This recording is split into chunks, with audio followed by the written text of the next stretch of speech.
Meu nome é Roberto, eu sou aluno do curso da segunda licenciatura em Educação Especial e hoje vou falar um pouco sobre o meu projeto, com o tema Alunos Surdos Matriculados na Rede Pública de Ensino, né?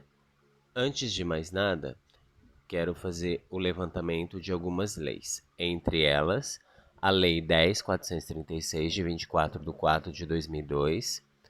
No artigo 1, é reconhecido como meio legal de comunicação e expressão a língua brasileira de sinais, Libras, e outros recursos de expressão a ela associados.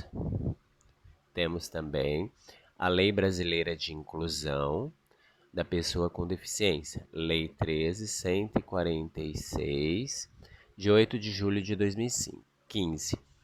Pessoa com deficiência, pelo Estatuto da Pessoa com Deficiência, é destinada a assegurar e a promover, em condições de igualdade, o exercício dos desafios e da liberdade fundamentais por pessoa com deficiência, visando a sua inclusão social na cidadania, certo? Antes de mais nada, esse levantamento sobre essas leis, elas estão aí, né? E vemos que elas têm que funcionar, ok? São leis que estão aí e, e vemos que são leis que têm que estar sempre é, em, em sintonia com a escola, com os direitos de uma pessoa que é deficiente em si, certo? Conversando com alguns professores de algumas escolas estaduais do município aqui, pude perceber que muitos estão esgotados em relação ao trabalho em si, né, em sala de aula, e como fazer essa articulação com alunos deficientes. Muitos não têm condições de dar aquele total suporte que deveria dar aquele aluno. Muitos questionam na questão de atividades adaptadas, como fazer, enfim. Ou seja, tudo tem leis que estão ali no papel, mas a gente vê que na prática as coisas não são bem assim, né? Mas eles estão ali e eles têm o direito deles, entendeu? E, e diante disso, a gente vê frustrações de alguns professores em relação a esse tipo de trabalho com relação ao desempenho para se realizar e dar atenção a esses alunos, né? Então, em algumas escolas estaduais aqui do município, né? Uma escola que eu trabalho aqui na minha cidade, e em relação à diretoria de ensino da minha cidade. Foi feito um levantamento, né? E nesse levantamento eu pude fazer, diante de uma planilha com 15 questões fechadas,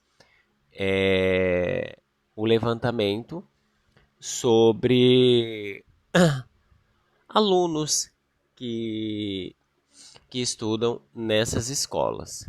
E dentre essa planilha, eu pude perceber e verificar o número de alunos surdos que tem ali, alunos que às vezes não têm respaldo por falta de laudo, né? Pais que não foram atrás, às vezes por questões assim burocráticas, se perde no meio do caminho, enfim. Como é um processo muito extenso, muitos acabam abandonando. Enfim, esse trabalho é uma articulação para promover o sucesso e esse impasse que existe nesse meio, né? E vemos que muito entra em questão uma situação onde, de um lado, a escola muitas vezes não vai muito atrás, outras vezes o pai abre mão, enfim, e o aluno fica nesse meio, né? E isso não pode. Então, é um trabalho que tem que ser feito para articular nessa sintonia, para que haja uma sintonia nesse sentido, né? Aqui nós temos algumas atividades com alunos surdos, né? Temos uma professora que é intérprete e ela está trabalhando com alunos em sala. Temos também o dia deles, né? Que é o dia 26 de setembro, que é o Dia Nacional do Surdo. Então, esses trabalhos são trabalhos realizados em sala, né? Com o professor intérprete, que é fundamental para o sucesso e o aprendizado desse aluno. Porque muitas vezes o aluno não tendo esse profissional acaba se ficando por ali mesmo, entendeu?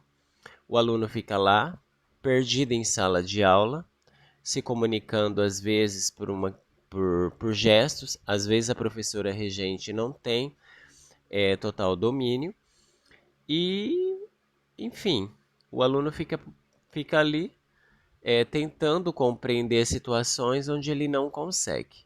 Então é fundamental um professor intérprete especializado para que haja esse processo de interação, né? Onde o professor é especialista também com o professor regente, os dois em sintonia, né? O trabalho do intérprete junto com o professor é fundamental. Assim, o professor intérprete percebe a total necessidade e vê as condições a qual o aluno se encontra, para assim poder trabalhar com atividades lúdicas e adaptadas para que ele possa estar conseguindo atingir seu objetivo, que muitas vezes com o professor regente se torna inviável nessa situação. Temos também cursos que são oferecidos pela rede, capacitação para os professores lidar com esse público, né? Então, os professores regentes buscam também estar participando de palestras, de seminários, cursos, fóruns, que são muito importantes para que eles possam estar aprendendo o básico para poder lidar com esse público, né? Que é muito importante para que consiga atingir o sucesso daquele aprendizado para aquele aluno. Vemos também que existe um movimento surdo em favor da educação e da cultura surda. Referência de ensino bilíngue para o Brasil, os surdos têm direito a uma educação de qualidade. Eles têm sim direito a uma educação de qualidade, mas nem sempre essa educação ela é respeitada, né? Às vezes por negligência de diretores, gestores, né? Que às vezes tem a vaga para eles e muitas vezes são negadas, né? E muitos pais, às vezes, por desconhecer os direitos, acabam nem indo atrás.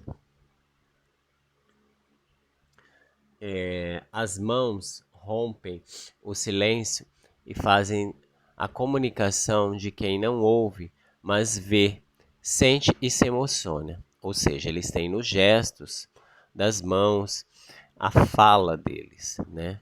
Então, as expressões gestuais, tudo isso, a comunicação dele é fundamental nesse sentido. E ser surdo é um direito meu. Respeitar isso é um dever seu. Não me peça para mudar, procure me aceitar. A gente tem que aceitar as condições de cada um.